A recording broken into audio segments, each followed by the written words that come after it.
Hey everyone, it's Movie Lover Warren 20 here, and I'm here with episode 3 of my Christmas movie reviews, and this is going to be for yet another TV special.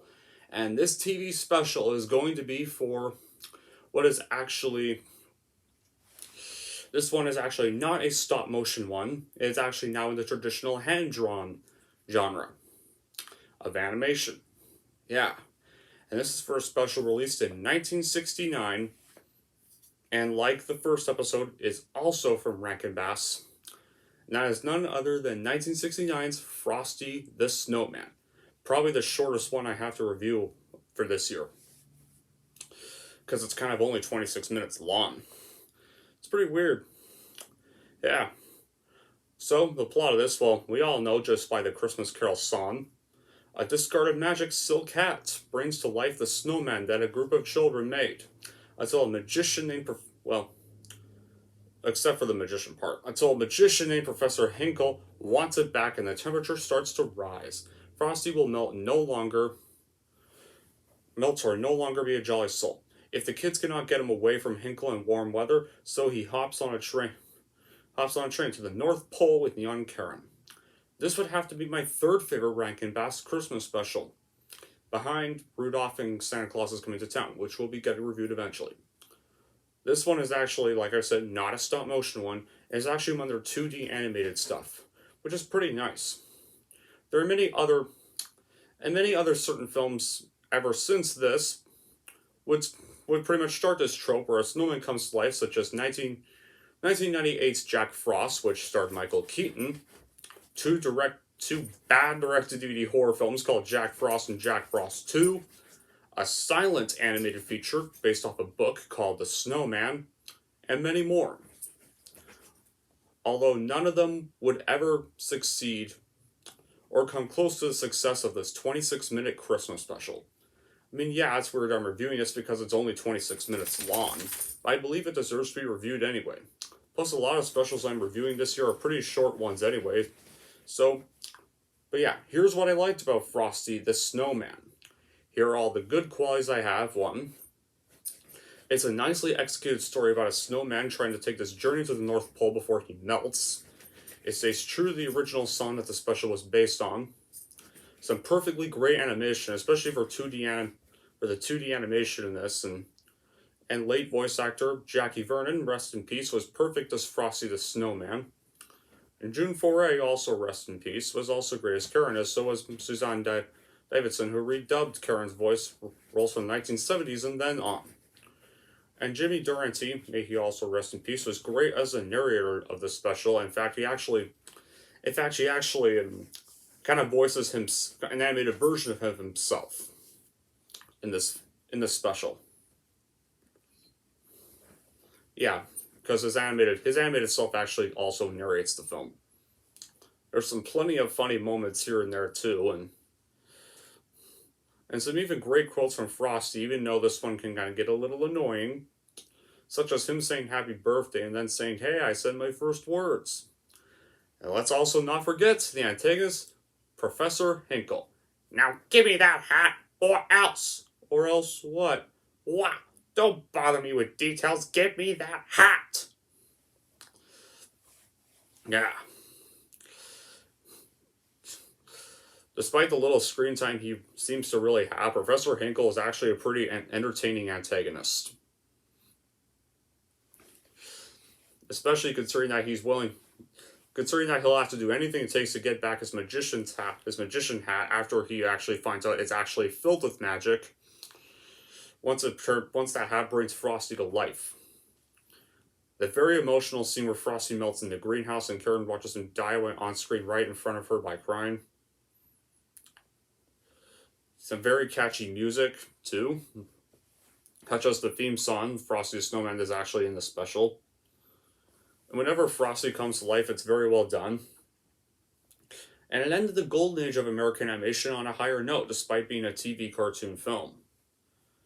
However, the reason why it's in third place behind Santa Claus is Coming to Town and Rudolph is because I have some bad qualities with the special. And those bad qualities would have to be, well, for starters, it's kind of a little too short. And Frosty constantly saying happy birthday when he comes to life, which is a creative idea because it's technically the moment he comes to life, can get admittedly annoying at times. Although a rather minor issue, the recast for the kid characters aren't very good. It's really weird how, after the special first aired on TV in 1969, the original voice auditions for the kid characters are now available in the soundtrack album instead of the special instead of being kept in both TV broadcasting and on home video as originally heard on TV. But with the new voice cast lines for the kids were being maintained from the 1970s and onward for all future TV broadcasts and on home video releases, when VHS tapes were growing to existence.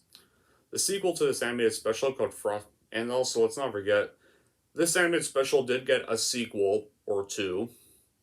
Well, there was one of the more remembered one in 1992 called Frosty Returns. Even though it's not the Frosty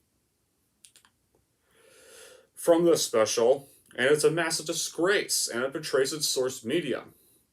However, Rankin Bass, believe it or not, actually did do a proper sequel to this in 1976 called Frosty's Winter Wonderland, which is based off the song Walking in Winter Wonderland, except nobody seems to remember its existence.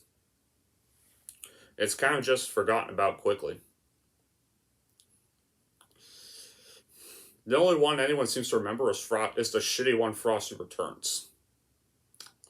But overall, despite those bad qualities, this is still a Christmas special, also worth watching every year, even if it's only 26 minutes long. It's still worth watching.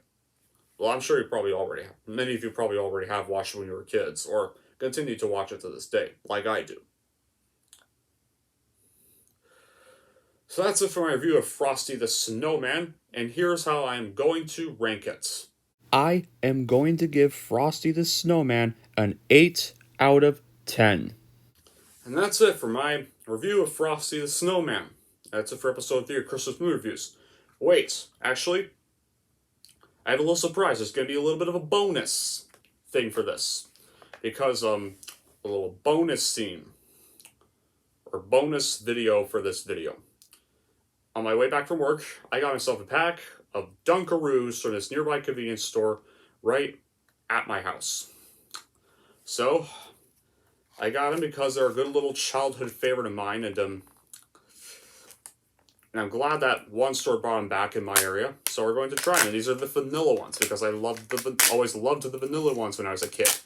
So anyway, here we go. Inside of it.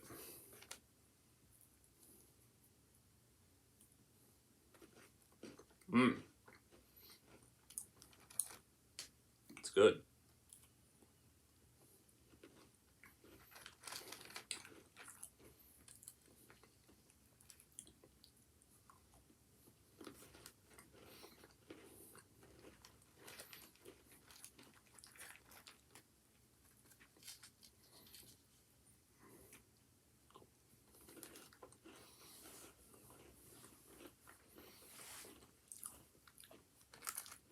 They used to be a lot smaller packages. Gotta say that.